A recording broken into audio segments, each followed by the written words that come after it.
area. You can see the smoke made headlines yesterday. In fact, on Tuesday, New York had the poorest air quality in the world at the time.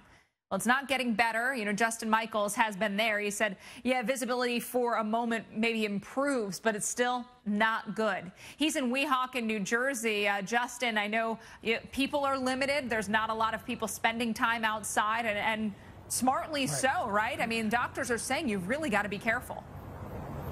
Well, and Alex, remember, those air quality alerts don't expire until midnight tomorrow night, Thursday into Friday. So we've got to get through the rest of this day and tonight and the better part of tomorrow before we can hopefully be in the clear from this. You can see the skyline of Manhattan looking across the Hudson River here from Weehawken. Doesn't look too great. I can tell you, though, this is a dramatic improvement over what it was in the last few hours, even as recently in the last half hour to 45 minutes, where most of the buildings were blotted out completely. So at this moment, we're a little better than we have been, but that doesn't mean it's over. Remember, those plumes of smoke coming south and then heading out to the east are going to continue to do that. So health risks are huge. Staying inside is very important. Limiting outside exposure is important, and also wearing something from the COVID era, N95 masks. Find them in your closet and pull them out. Now, let's talk to somebody whose job it is to keep all of us safe and healthy. That's Jonathan Newman. He's a cardiologist for NYU, also a professor at NYU. Doctor, we appreciate you being with us here live on the Weather Channel because people turn to you for their health. And when we're talking about a situation where just walking outside is unhealthy, what say you? What do you say to your patients about trying to keep themselves safe and healthy during something like this? First off, thanks for the opportunity to be here. I think, as you pointed out, there are some things that we can each do as individuals. You mentioned N95 masks reduce exposure to these fine particles. You mentioned staying indoors, limiting outdoor physical activity.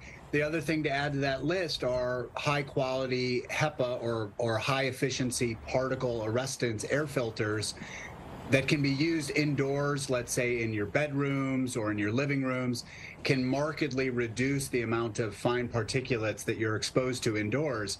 And this is particularly a risk for people with pre-existing medical conditions like high blood pressure or diabetes or chronic kidney disease, or those with more specific heart troubles, and for the very young.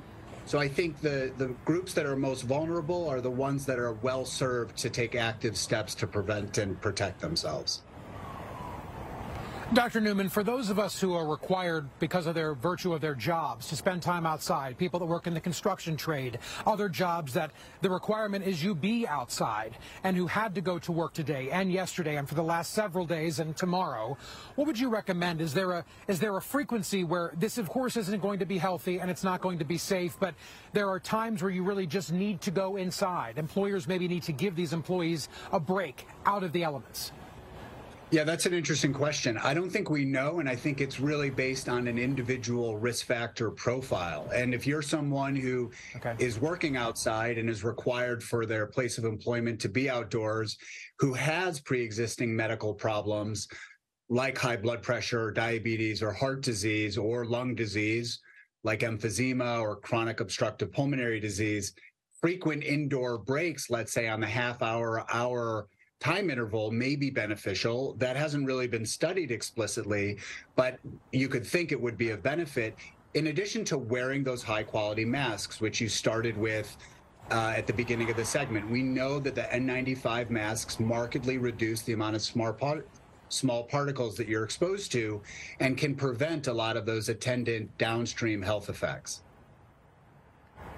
And Dr. Newman, as far as reversing, as far as turning it around, let's say by virtue of your job, you have to spend time outside, or you're walking to your office, you're spending time outside, and you maybe get those headaches, or you feel the scratchiness in the back of your throat, you feel your lungs under a little bit of stress, even if you're a healthy person and having to spend time outside. Is there a way to reverse those effects? Does our body clean that up on its own, or are there things that we need to be doing? Yeah, that's a good question. I'd say sort of two things about that. First off, I mean, I noticed today being indoors, in New York City that I too was feeling a little bit off from presumably the high amounts of particle exposure, even on the indoor side. Wearing a mask, as I mentioned, can directly reduce the amount of particle exposure. Now, your exposure level will drop rapidly as the air clears. So as the wind patterns change and over the next coming days, the levels of outdoor particulates start to decrease, the individual exposure and sort of effects on the human body on the individual level will also decrease. And doing things on a big picture that are beneficial for your health, like watching what you eat, not smoking cigarettes, regular physical activity indoors during these coming days. But once the air quality begins to improve, other salutary effects of health are extremely protective and reduce your vulnerability to the effects of air pollution. So that should continue after we're sort of out of the woods, so to speak, of this terrible episode of forest fire exposure on the whole eastern seaboard. Amazing forest fire exposure in downtown Manhattan. And doctor, I'll ask you that, taking off the doctor's badge and the professional badge for a moment and just an everyday New Yorker, what has your experience been like walking through this and living in this the last couple days, especially today?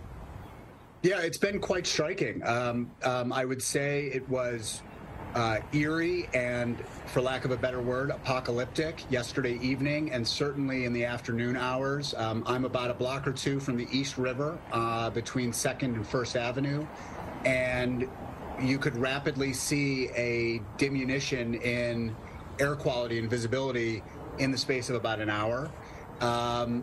One thing that I would say is useful as context, right? We know that with these increase in forest fires, the majority of exposure from, let's say, burning of trees and biomass occurs far from the actual area of the forest fire. So we're getting exposure, as you know, from forest fires in Canada, but we're hundreds, if not thousands of miles away.